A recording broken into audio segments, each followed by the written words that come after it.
Good morning guys! Back to cook na po tayo. Nagawa po ako ng sourdough with beef. Gawin na muna natin to. Slice muna tayo ng onion. Is for my brunch. Kasi nga, ako na mag-isa dito sa bahay. Wala na sila lahat. On work na. So, back to work na tayo again ng cooking. Mahilig talaga ako sa chili, so lagyan lang natin ng kaunti.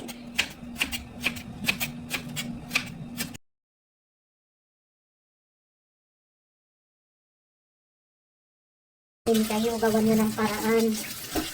Huwag lang yung puro sabaw kasi ako minsan gusto ko ito ipares sa mga bread, mga pasta. Napaka-healthy kasi ng.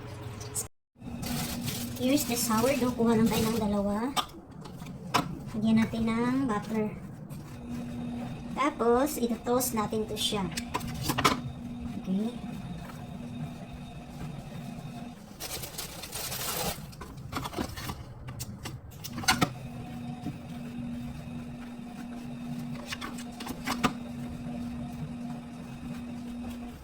Ganda nga ako ng isang piraso kasi parang gusto kong kumain ng more bread today for my brunch.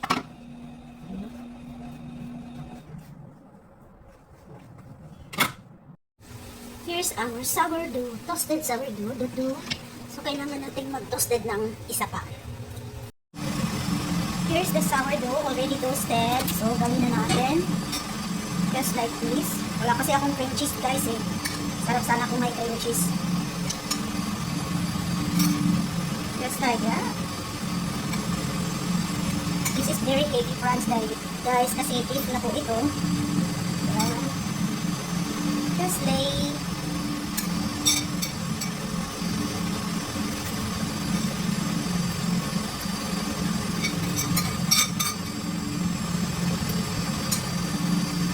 Want to live and eat healthy lifestyle, then do like this some of your bread. Pwede na siyang pang lunch, hapunan, nasa inyo na yun.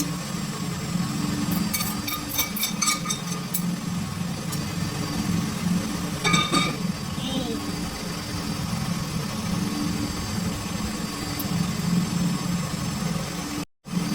Then, layin natin yung mozzarella natin. Balik lang natin to sa ano, para mag-melt siya kaunti.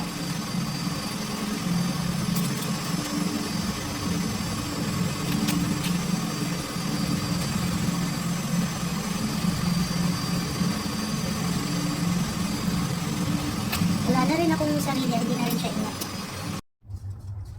Balik lang natin sa oven na maliit para to melt the cheese. Just few seconds. It's ready na. Nag-melt na po siya. Look at that. Look at that. So here now the sourdough with beef and spinach. Yay! Toasted to lahat. Diba masarap?